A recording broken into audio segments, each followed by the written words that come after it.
बिहार के लिए ऐतिहासिक दिन होगा जब बिहार में खेल विश्वविद्यालय खुलेगा। तेजस्वी जी स्वयं कोरोना काल में बिहार में नहीं थे। कोरोना जैसे आया तुरंत तेजस्वी जी भाग गए बिहार से। नमस्कार, आप देख रहे हैं लाइव सिटीज़। मैं हूं आपके साथ सौरभ राज। महंगाई को लेकर के विपक्ष लगातार बिहार में सरकार के ऊपर सवाल उठा रही है। मेरे साथ बिहार सरकार में मंत्री आलोक रंजन हैं। उनसे जानेंगे कि जिस तरीके से विपक्ष लगातार तेजस्वी यादव हो या कांग्रेस के लीडर हों, लगातार सवाल उठा रही कि बिहार सरकार जनता से लूट रही है। सर, जिस तरीके से पेट्रोल डीजल के दाम बढ़ रहे हैं, घर के सामान के दाम बढ़ रहे हैं, लगातार विपक्ष आप लोगों के ऊपर सवाल उठा रही है। सर, कि आप लोग कर क्या रहे हैं? ये देखिए, विपक्ष का काम है सवाल उठाना जी। और तेजस्वी यादव जी के सवाल उठाने का तो हमको कोई अर्थ ही नहीं लगता जी। तेजस्वी जी पटना आते हैं जी।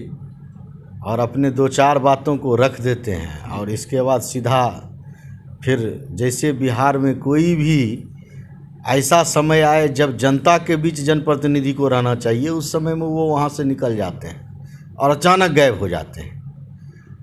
तो इसलिए हमको नहीं लगता है कि तेजस्वी जी बिहार के प्रति कोई गंभीर हैं और कोई गंभीरता में कोई किसी प्रश्न को उठाते हैं, ऐसा हमको अनुभव नहीं होता। आप कह रहे हैं सर कि वो गंभीर नहीं है, लेकिन वो हर गंभीर मुद्दे को उठाते हैं।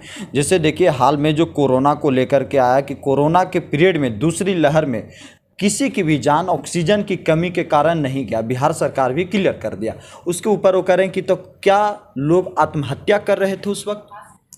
नहीं, देखिए, तेजस्वी जी कोरोना में थे। तेजस्वी जी स्वयं कोरोना काल में बिहार में नहीं थे। कोरोना जैसे आया तुरंत तेजस्वी जी भाग गए बिहार से। जो रहेंगे नहीं जनता के बीच में, वो क्या जनता की आवाज़ को उठाएंगे? और जहाँ तक सरकार के द्वारा जो रिपोर्ट दिया गया, ठीक है, उस समय में कठिनाइयाँ हुई थी, लेकिन आपने देखा पूरे देश में और उसी तरह राज्य में, देश में माननीय नरेंद्र मोदी जी ने जिस प्रकार से ऑक्सीजन की आपूर्ति के लिए जितने सारे कार्यों किया, तीनों सेना को लगा करके, और जिस प्रकार से सभी राज्यों को उपलब्ध कराया गया है, निश्चित रूप से हम समझते हैं इतने कम समय में इतनी बड़ी त्रासदी को जिस प्रकार से सरकार के द्वारा, केंद्र और राज्य सरकार के द्वारा मिल कर के जिस प्रकार से उससे जूझने का काम किया गया, ये सराहनीय है। लेकिन अंतिम सवाल और छोटा सा सवाल ये है सर कि बिहार में आप मंत्री हैं, खेल विभाग आपके पास है, टोक्यो में ओलंपिक हो रहा है सर, और देश के 2-3 राज्य ही ऐसे हैं, उसमें बिहार एक ऐसा राज्य है जहां से कोई भी खिलाड़ी इस बार टोक्यो ओलंपिक में नहीं गया।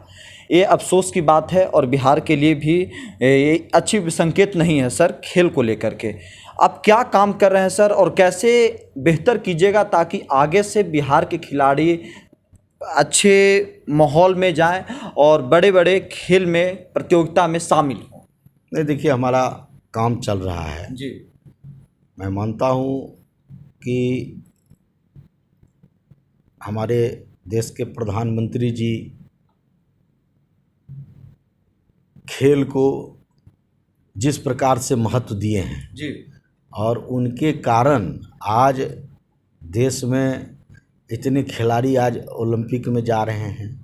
आपने देखा होगा कि जिस प्रकार से उन्होंने ओलंपिक में जा रहे खिलाड़ियों को जी, सबसे बात करके और जिस प्रकार से उसके उत्साह को बढ़ाने का काम किया गया, इसका असर आने वाले समय में, जब से माननीय प्रधानमंत्री जी देश के प्रधानमंत्री बने हैं, उसी का परिणाम है कि आज हमारे पास इतना मेडल भी आना शुरू हो गया और आने वाले समय में इसका बहुत असर होगा।